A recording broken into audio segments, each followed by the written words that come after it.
हमारी आज की वीडियो में हम जानेंगे what agreements are contract. Hi guys, my name is Yashvi and आप देख रहे हैं लेक्साबेनी शो।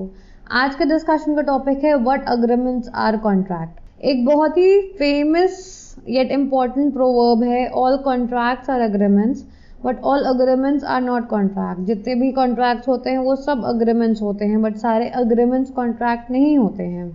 एक वैलिड कॉन्ट्रैक्ट में ये सारी कंडीशंस होती हैं। नंबर 1, लीगल ऑब्लिगेशन एक्सप्रेस और इम्प्लाइड हैज 3 की इंग्रेडिएंट्स।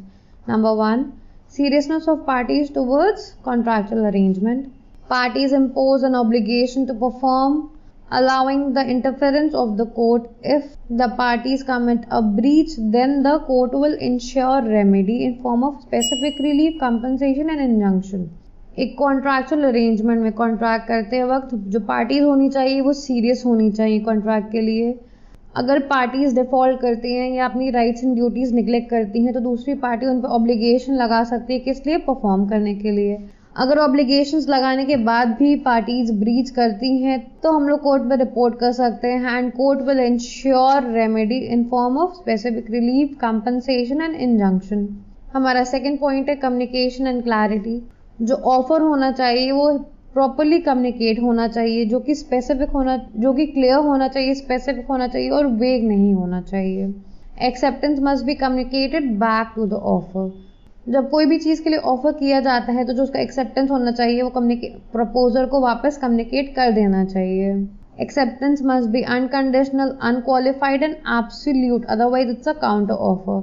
इसका मतलब जो एक्सेप्टेंस होना चाहिए, जैसे मान लीजिए हमने ऑफर किया कंडीशन के साथ और एक्सेप्टेंस भी हमको मिला कंडीशन के साथ, तो ये एक्सेप्टेंस नहीं होता, ये काउंटर ऑफर होता है। बिकॉज ऑफर भी किया कंडीशन के साथ और एक्सेप्टेंस भी मिला कंडीशन के साथ, तो ये काउंटर ऑफर इसको हम लोग कहते हैं, एक्सेप्टेंस नहीं कहते हैं। Acceptance is complete when it is conveyed to the proposer with in prescribed and reasonable time.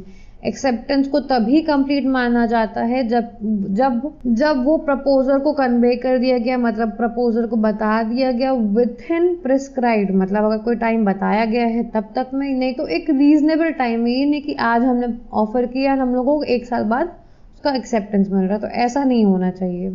हमारा कंडीशन नंबर 3 है section 10, valid contract should contain all these ingredients.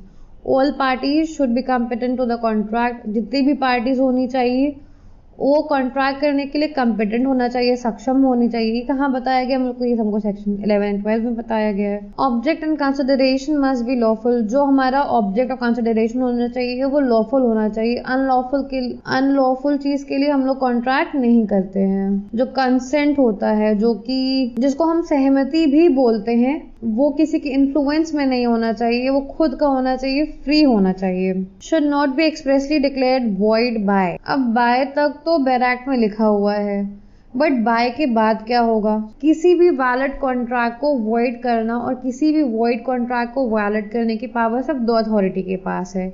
एक है हमारा लेजिस्लेशन यानी कि पार्लियामेंट, विधानसभा। वो कोई भी अमेंडमेंट ला के, लॉ बना के कोई भी वैलिड एग्रीमेंट को वॉइड कर सकती है और वॉइड एग्रीमेंट को वैलिड कर सकती है।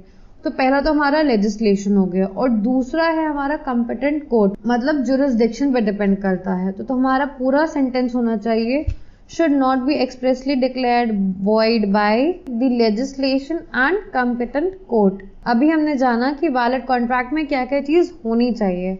अब हम जानते हैं कि वैलिड कॉन्ट्रैक्ट में क्या क्या चीज नहीं होनी चाहिए। तो सेक्शन 15 कोर्जन, किसी के दबाव में आके कॉन्ट्रैक्ट नहीं करना चाहिए। सेक्शन 16 अनड्यू इन्फ्लुएंस, किसी के इन्फ्लुएंस में आके कॉन्ट्रैक्ट नहीं करना चाहिए। सेक्शन 17 फ्रॉड, धोखाधड़ी के लिए कॉन्ट्रैक्ट नहीं करना चाहिए। सेक्शन 17 मिसरिप्रेजेंटेशन, कोई भी चीज बहुत ज्यादा बता के या कोई भी चीज बहुत कम बता के कॉन्ट्रैक्ट नहीं किया जा सकता, मतलब कोई भी चीज को मिसरिप्रेजेंट करके भी कॉन्ट्रैक्ट नहीं कर सकते हैं। When all these conditions in step 1, 2 and 3 are fulfilled, 1, 2, 3 में क्या क्या? Number 1, legal obligation, communication and clarity and section 10। जब ये तीनों कंडीशन फुलफिल कर दी जाती है तब एक कॉन्ट्रैक्ट बनता है। In India contracts can be oral. India में कॉन्ट्रैक्ट्स ओरल रिटन दोनों होते हैं, बट यूके में contracts are only in written format. अगर आपको मेरी ये वीडियो पसंद आई तो please like share and comment on my video and don't forget to subscribe to my channel. मिलते हैं फिर किसी वीडियो में। टिल देन मस्ती कीजिए but keep studying. Yashvi Kesarwani signing off. Bye.